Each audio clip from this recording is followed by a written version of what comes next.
Licenciado Enrique Peña Nieto, gobernador del Estado de México, señor diputado Juan Hugo de la Rosa García, presidente de la Diputación Permanente del Congreso del Estado, diputado Ernesto Javier Nemer Álvarez, presidente de la Junta de Coordinación Política del Congreso, magistrado José Castillo Ambriz, presidente del Tribunal Superior de Justicia, licenciado Erubiel Ávila Villegas, presidente municipal de Ecatepec, muchas gracias por sus palabras. General Juan Manuel Castillo, comandante de la 37ª Zona Militar, estimada senadora, estimadas diputadas, estimados diputados mexiquenses, distinguidas autoridades representativas de la sociedad civil, eclesiásticas y civiles del Estado de México y de Ecatepec, señoras y señores. Hoy, en el 194 aniversario de la muerte de don José María Morelos y Pavón, nos reunimos para honrar la memoria del insurgente, del estratega militar, del líder político, del legislador, del estadista, del héroe singular. Nos reunimos para rendir homenaje a un hombre comprometido con las mejores causas y los más altos ideales de nuestro pueblo, que enarboló las banderas de la libertad, la igualdad y la justicia y condujo a la patria a un mejor porvenir a costa de su vida. La vida del generalísimo Morelos es una lección constante de sacrificio, de rectitud y de patriotismo. Siendo cura de Carácuaro y Nocupétaro, no dudó en seguir a don Miguel Hidalgo para luchar por la independencia nacional. Con tenacidad, con valentía e inteligencia, formó un ejército popular que dio grandes victorias a la causa insurgente. Como estratega militar, escribió las páginas más brillantes y gloriosas en el inicio de la gesta libertaria. Morelos se formó en el torrente de las ideas libertarias que había llegado entonces a la Nueva España y habían germinado precisamente en el pensamiento del convento jesuita de Valladolid, donde las ideas de Clavijero y Francisco Javier Alegre difundían precisamente al humanismo ilustrado que había posibilitado la liberación del ser humano, empezando en Francia. Esa atmósfera, a pesar de la represión que llevó a la expulsión de los jesuitas de la Nueva España, prevaleció precisamente y quedó en el Seminario Tridentino y en el Colegio de San Nicolás de la propia Valladolid, donde Miguel Hidalgo fue ese rector y maestro de José María Morelos y Pavón.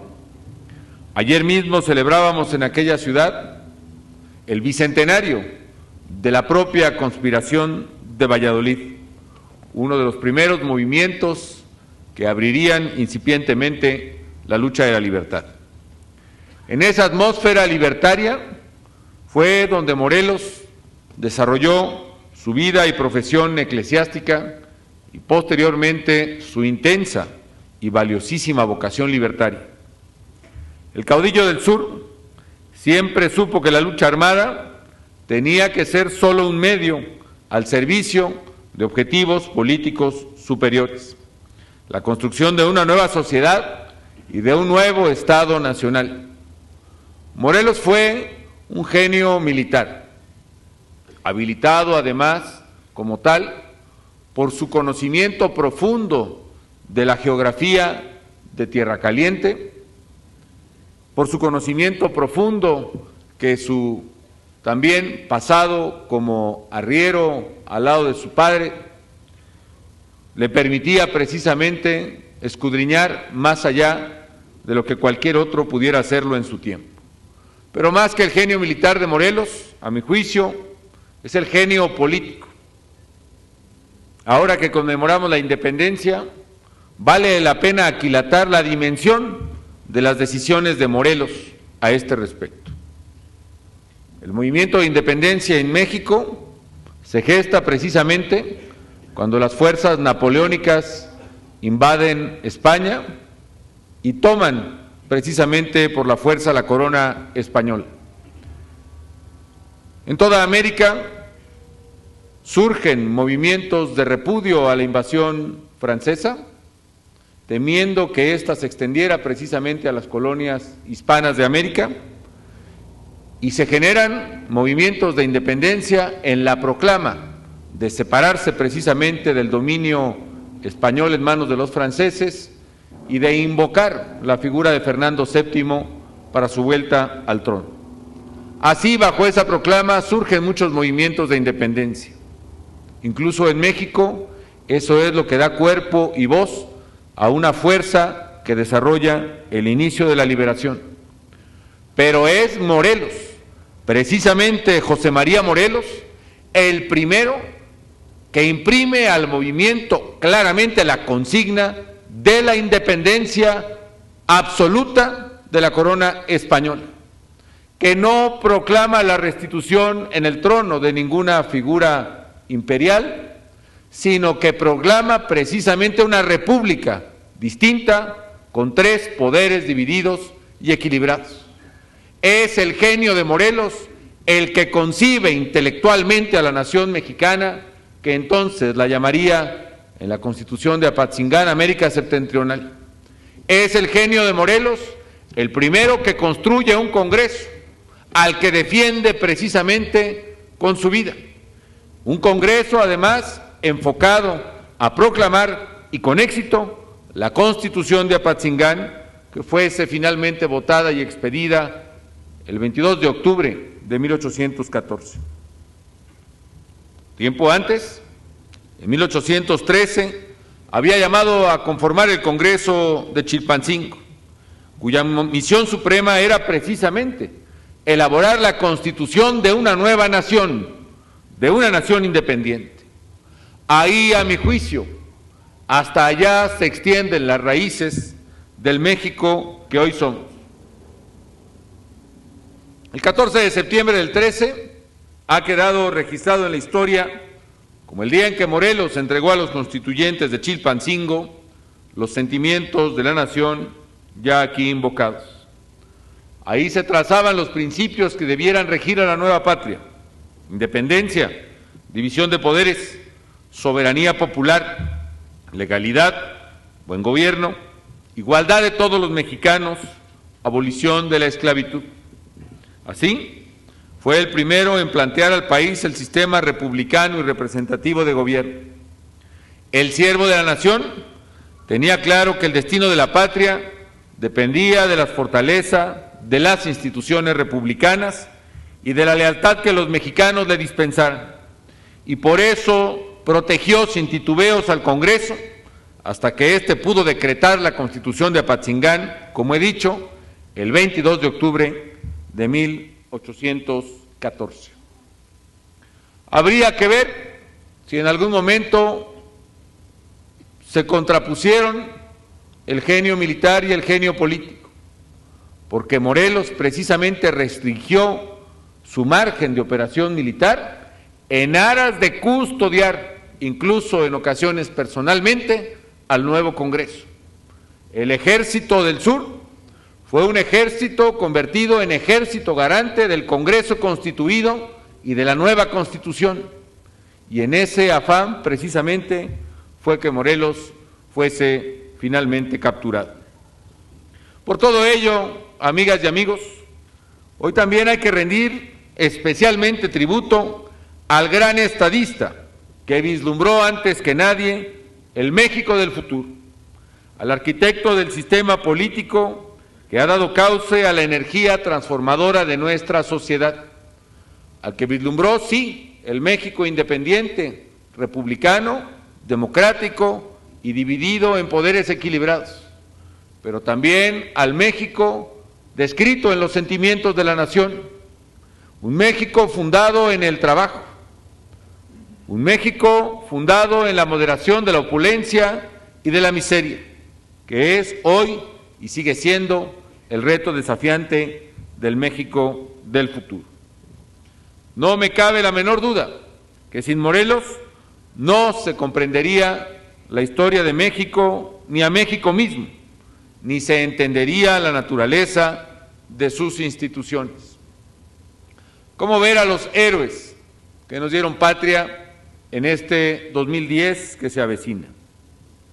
Yo los concibo, amigas y amigos, como una generación brillante a la que le tocó conquistar nuestras libertades a una costa de su vida. Morelos fue ese constructor de libertades. A él tocó, y a Hidalgo, y a nuestros próceres, conquistarlas. Y a nosotros, señores, nos toca preservarlas. Preservarlas con el afán de quienes se sienten orgullosos de un legado histórico y también orgullosos de contar entre su acervo con una libertad preciada. Y si a nosotros nos toca preservar esas libertades, así también debe de entenderse entonces la misión del Estado, cuyos órganos encabezamos. Y por esa razón, quiero enfatizar que Morelos fue un hombre que llevó hasta en la muerte sus actos a la altura de sus ideas.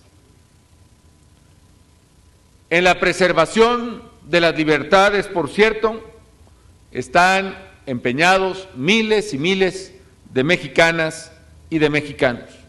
Y en su nombre y en su honor, es mi deber también hoy expresar mis más sinceras condolencias a la familia del maestre Melquisedec Angulo, a la Marina Armada de México, por un artero ataque perpetrado en la noche en el que perdieran la vida miembros de la familia de este marino, a su vez fallecido en el cumplimiento del deber.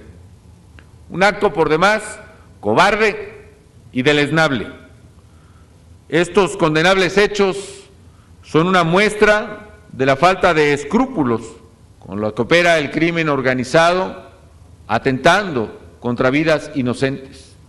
Y no pueden sino hacer reforzarnos en el afán de desterrar tan singular cáncer de la vida social.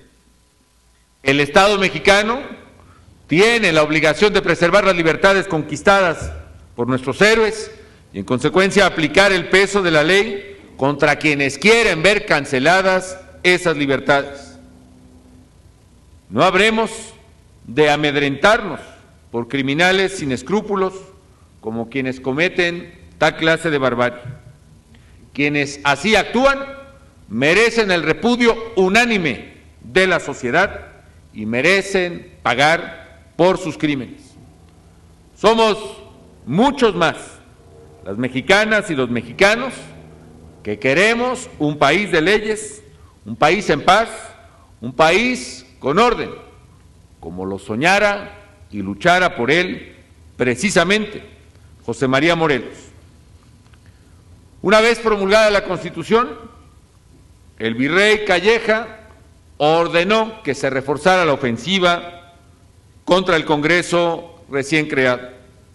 Ante el asedio de los realistas, el siervo de la nación ideó un plan para trasladar a los constituyentes a un lugar que consideraba más seguro, de Apatzingán hasta Tehuacán, y para lograrlo, él mismo se ofreció a brindarles protección durante la travesía.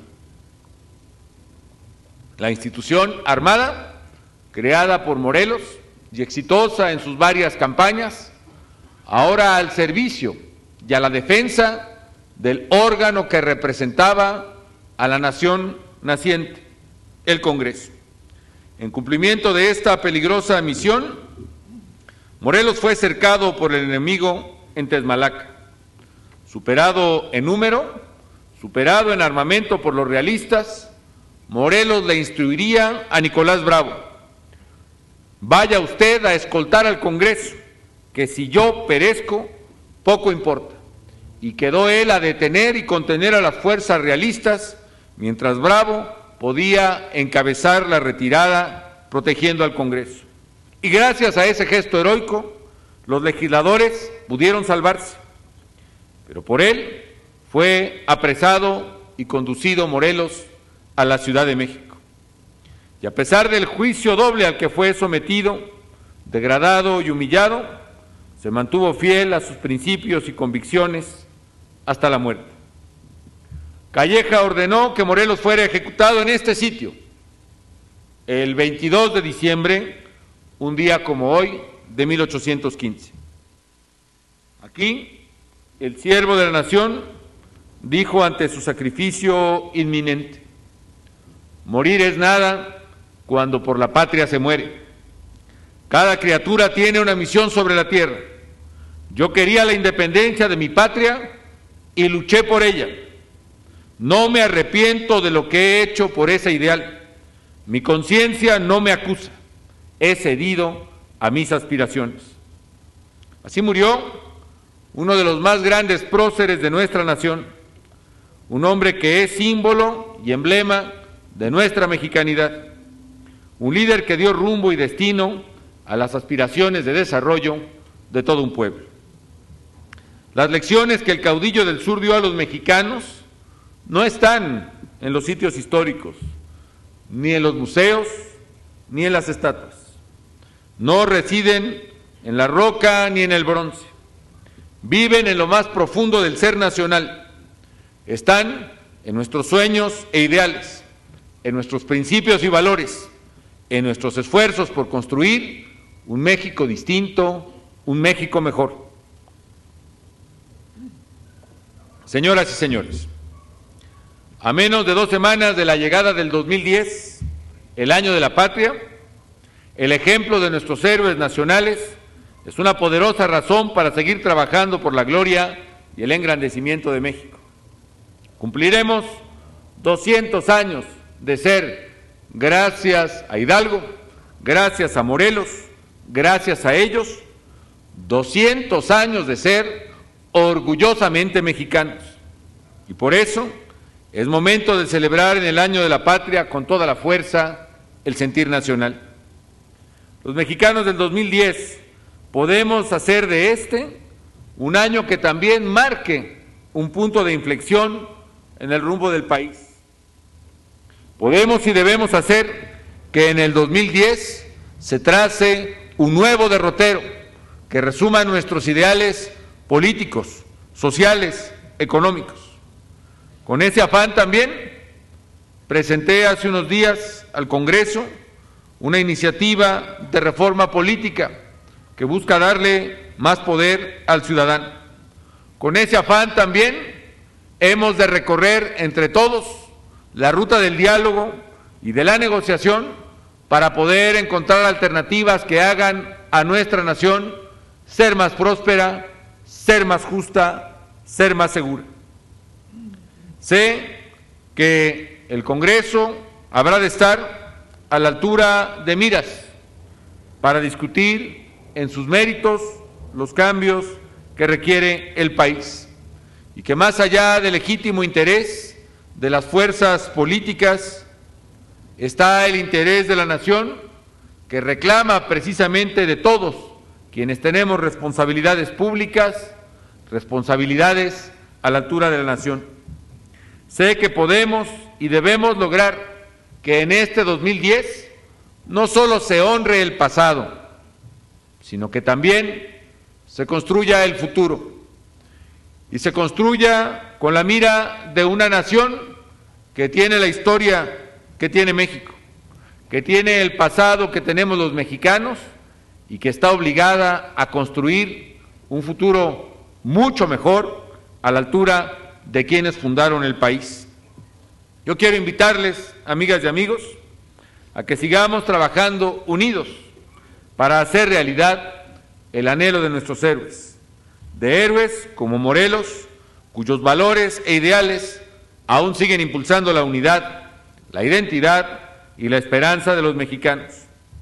Avancemos por el camino de la justicia, por el camino de la igualdad, por el camino de la democracia, por el camino de la libertad que con su sangre conquistó el siervo de la nación, y hagamos que su ejemplo nos ayude a construir entre todos la nación que anhelamos y que merecen los mexicanos que vienen detrás de nosotros. Muchas gracias.